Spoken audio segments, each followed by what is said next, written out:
Hello students, நாம் இன்றைக்கி atomic ஃபிசிக்ஸில் ஜீமன் எஃபெக்ட் பற்றி டிஸ்கஸ் பண்ணலாம். ஜீமன் எஃபெக்ட் அப்படின்னா என்னென்னா, ஒரு ஆட்டமை எக்ஸ்டர்னல் மேக்னெட்டிக் ஃபீல்டில் வைக்கும் போது அதோட டீஜெனரேட் எனர்ஜி லெவல் வந்து நிறைய காம்பனன்ட்ஸாக வந்து ஸ்ப்ளிட் ஆகும். டீஜெனரேட் எனர்ஜி லெவல் அப்படின்னா என்னென்னா, டிஃப்ரெண்ட் குவாண்டம் ஸ்டேட்டாக இருக்கும், ஆனால் அதோட எனர்ஜி எல்லாமே சேமாக இருக்கும். ஸோ அது மாதிரி எனர்ஜி லெவல் வந்து நிறைய சப் லெவலாக வந்து ஸ்ப்ளிட் ஆயிடுச்சுன்னா அதுதான் வந்து Zeeman effect under the magnetic field. இப்போ இந்த ஜீமன் எஃபெக்டை ரெண்டாக பிரிக்கலாம். நார்மல் ஜீமன் எஃபெக்ட், இன்னொன்று வந்து அனாமலஸ் ஜீமன் எஃபெக்ட். இப்போ நார்மல் ஜீமன் எஃபெக்ட் வந்து பார்த்திங்கன்னா ஸ்பின் வந்து 0வாக இருக்கும், லாண்டி ஜி ஃபேக்டர் வந்து 1ஆக இருக்கும். இப்போது எனர்ஜி லெவல் வந்து சேமாக இருக்குன்னு சொன்னேன், கரெக்டாக? ஆனால் டிஃப்ரெண்ட் சப் லெவலாக வந்து அது வந்து பிரியும் போது அதோட எனர்ஜி வேல்யூஸ் வந்து வேரி ஆகும்.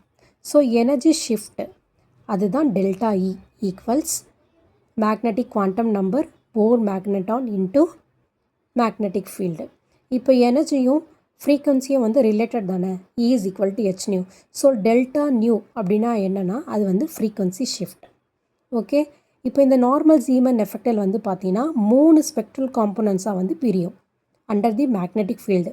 அதுக்கப்புறம் அந்த ஸ்பெக்ட்ரல் காம்போனன்ட்ஸ் நடுவில் இருக்கிற ஸ்பேஸ் வந்து ஈக்குவலாக இருக்கும். இதில் வந்து ஆர்பிட்டல் மோஷன் மட்டும் தான் கான்ட்ரிபியூட் பண்ணும். அதாவது எல்லோட வேல்யூ மட்டும் தான் இருக்கும், எஸ்ஸோட வேல்யூ வந்து 0. இதே வந்து அனாமலஸ் ஜீமன் எஃபெக்ட் வந்து பார்த்திங்கன்னா S is equal to not equal to 0, G Lande G ஃபேக்டரும் வந்து பார்த்திங்கன்னா நாட் ஈக்குவல் டு 1, இந்த நார்மல் ஜீமன் எஃபெக்டில் இருக்கிற மாதிரி. ஓகே, ஸோ இதில் ஜியோட வேல்யூ எப்படி கால்குலேட் பண்ணோன்னா, g equals 1 plus j into j plus 1 into plus s into s plus 1 minus l into l plus 1 divided by 2j into j plus 1. Okay, so இதில் வந்து பார்த்திங்கன்னா many காம்பனன்ட்ஸாக வந்து split ஆகும். Split ஆகும்போது நடுவில் இருக்கிற ஸ்பேஸிங் வந்து ஈக்குவலாக இருக்காது. இதில் ஆர்பிட்டல் ப்ளஸ் ஸ்பின் கான்ட்ரிபியூஷனும் இருக்கும். ஓகே, இப்போ ஃபார் எக்ஸாம்பிள் 3p3/2 அப்படின்னு கொடுத்துருக்காங்கன்னா இதில் எஸ்ஸோட வேல்யூ ஸ்பின்னோட வேல்யூ எடுத்துக்கோங்க, எல்லோட வேல்யூ எழுதிக்கோங்க, ஆங்குலர் மொமெண்டம் வேல்யூவும் எழுதிக்கோங்க. ஓகே, இது எப்படி எடுக்கணும்னு நான் வந்து முன்னாடி இதில் ஒரு வீடியோ போட்டிருந்தேன், அதில் வந்து நான் சொல்லி கொடுத்துருக்கேன் எப்படி எஸ்எல்ஜே வேல்யூ வந்து கொடுத்துருக்கிற ஸ்பெக்ட்ரோஸ்கோபிக் நோட்டேஷன்லேருந்து எப்படி எடுக்கணும்னு நான் சொல்லி கொடுத்துருக்கேன், அதை பாருங்கள். இப்போது இதில் இந்த எஸ்எல்ஜே வேல்யூவை இதில் சப்ஸ்டியூட் பண்ணும்போது எனக்கு g is equal to 4/3 கிடைக்குது. ஓகே, ஸோ 4/3 அதாவது இட்ஸ் நாட் ஈக்குவல் டு 1, கரெக்டாக? அப்படின்னா இது வந்து anomalous Zeeman effect.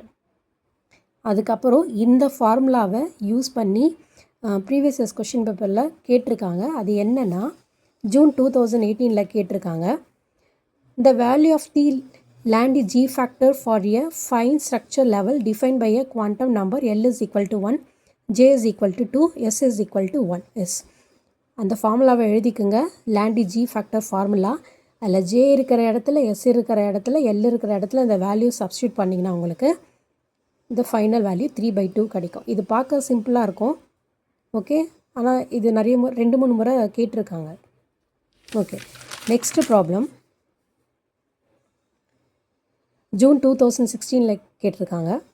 In a normal Zeeman effect experiment using a magnetic field of strength 0.3 Tesla, the splitting between the components of a 660 nanometer spectral line is. Okay, so இந்த spectral line splitting between the components இருக்கு இல்லையா, அதுதான் வந்து delta lambda. அதை delta லாம்டான்னு சொல்லுவோம்.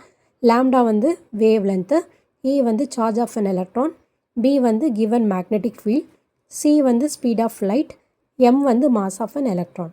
Okay, so இந்த equation நீங்கள் எப்படி எழுதிங்கன்னு கேட்கலாம். அதுக்கு ஃபஸ்ட்டு எனர்ஜி ஈக்குவேஷன் எழுதிக்கோங்க.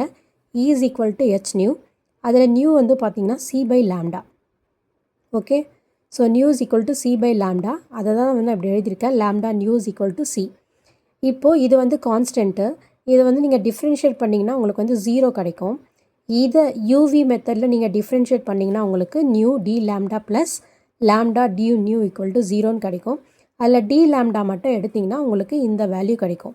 நெகட்டிவ் சைனை இக்னோர் பண்ணிவிடுங்க. ஓகே, ஸோ இந்த டி லேம்டா தான் நான் இங்கே வந்து டெல்டா லேம்டான்னு எழுதியிருக்கேன். ஓகே, அடுத்து lambda by new.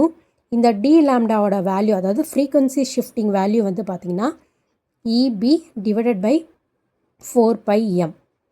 Okay, so அதுதான் அந்த டெல்டா நியூ வேல்யூ இங்கே எழுதியிருக்கும். இந்த டெல்டா நியூ இருக்குது, இங்கே டி நியூ இருக்கு இல்லையா? ஓகே, அந்த டி நியூ இருக்கிற இடத்துல தான் வந்து இந்த டெல்டா நியூ ஃபார்முலாவை இங்கே வந்து நம்ம சப்ஸ்டியூட் பண்ணியிருக்கோம். ஸோ உங்களுக்கு delta lambda equals lambda square by C into E B divided by 4πm கிடைக்கும். ஓகே, ஸோ கொடுத்துருக்கிற கொஷினை ரீட் பண்ணுங்கள். அதில் magnetic field of strength 0.3 tesla, லேம்டாவோட வேல்யூ கொடுத்துருக்காங்க 660 நானோமீட்டர். ஸோ சப்ஸ்டியூட் பண்ணிங்கன்னா உங்களுக்கு 6.09 × 10⁻12 மீட்டர்னு கிடைக்கும். Direct substitution. ஓகே, ஃபார்முலா தெரிஞ்சிச்சுன்னா டேரெக்டாக சப்ஸ்டியூட் பண்ணுங்கள். ஸோ அடுத்து கொஷின் டிசம்பர் 2014 கேட்டிருக்காங்க. An atomic transition 1p to 1s in a magnetic field 1 Tesla shows Zeeman splitting. Given that the Bohr magneton mu b equals 9.27 × 10⁻24 J/T and the wavelength corresponding to the transition is 250 nanometer, the separation in the Zeeman spectral line is approximately. Okay, so the separation in the Zeeman spectral line அது வந்து என்னன்னா இந்த delta lambda தான். Okay, equals lambda square by C E B by 4πmனு formula எழுதிக்கோங்க. Okay, ஆனால் இங்கே புதுசாக இங்கே போர் மேக்னெட்டான் கொடுத்துருக்காங்க. அப்போ நம்ம சப்ஸ்டியூட் பண்ணோம் இல்லையா? அப்போது இந்த கொடுத்துருக்கிற ஈக்குவேஷனை நம்ம இந்த போர் மேக்னெட்டான் டேர்ம் இன்வால்வ் ஆகிற மாதிரி மாற்றிக்கணும். ஸோ கொடுத்துருக்கிற ஃபார்முலாவை எழுதிக்கோங்க. டினாமினேட்டர்லேயோ நியூமரேட்டர்லேயோ ஹெச் நீங்கள் வந்து அதாவது ஹெச்ஆல் மல்டிப்ளை அண்ட் டிவைட் பண்ணிங்கன்னா உங்களுக்கு இஹெச் டிவைடட் பை 4πm அதுதான் வந்து உங்களோட போர் மேக்னெட்டான். ஓகே, ஒன்றும் இல்லை, கொடுத்துருக்கிற ஈக்குவேஷன்லேயும் மேலேயும் கீழேயும் ஹெச்ஆல் எழுதிக்குங்க. எழுதிட்டு இங்கே இஹெச் பை 4πm அதுதான் வந்து Bohr magneton. Okay, remaining term அப்படியே நான் எழுதிட்டேன். அடுத்து கொடுத்துருக்கிற வேல்யூஸை வந்து சப்ஸ்டியூட் பண்ணுங்கள். மியூபியோட வேல்யூ இந்த வேல்யூ 9.27 × 10⁻24 J/T. ஓகே, நெக்ஸ்ட்டு லேம்டாவோட வேல்யூ கொடுத்துருக்காங்க 250, பியோட வேல்யூ கொடுத்துருக்காங்க 1 டெஸ்லா. ஓகே, ஸோ மிச்சது constant value, C value constant value, H value constant value substitute பண்ணிங்கன்னா உங்களுக்கு இது separation in the Zeeman spectral line வந்து கிடைக்கும். Next formula, next problem December 2023 கேட்டிருக்காங்க. A solar probe mission detects a fractional wavelength shift delta lambda by lambda of the spectral line lambda is equal to 630 nanometer within a sunspot to be of the order of 10⁻⁵. Assuming this shift is caused by the normal Zeeman effect, neglecting other physical effects, the estimated magnetic field in Tesla within the observed sunspot in the is closest to. Okay, so நீங்கள் என்ன கண்டுபிடிக்கணும்னா the estimated magnetic field in tesla B value தான் நீங்கள் வந்து கண்டுபிடிக்கணும். Okay, so கொடுத்துருக்கிற அந்த ஃபார்முலாவை எழுதிக்கோங்க, நமக்கு தெரிஞ்ச ஃபார்முலாவை எழுதிக்கோங்க.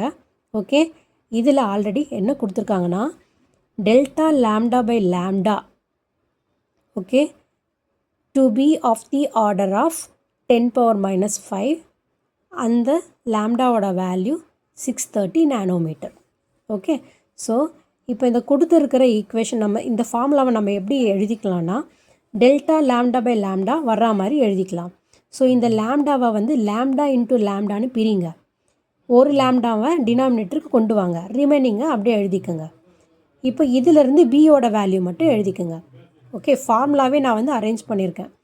இப்போ delta lambda by lambda value என்னது 1 × 10⁻⁵. சி வேல்யூ தெரியும் 3 × 10⁸. இந்த பிளாங்க்ஸ் கான்ஸ்டன்ட் வேல்யூ தெரியும் 6.6 × 10⁻34.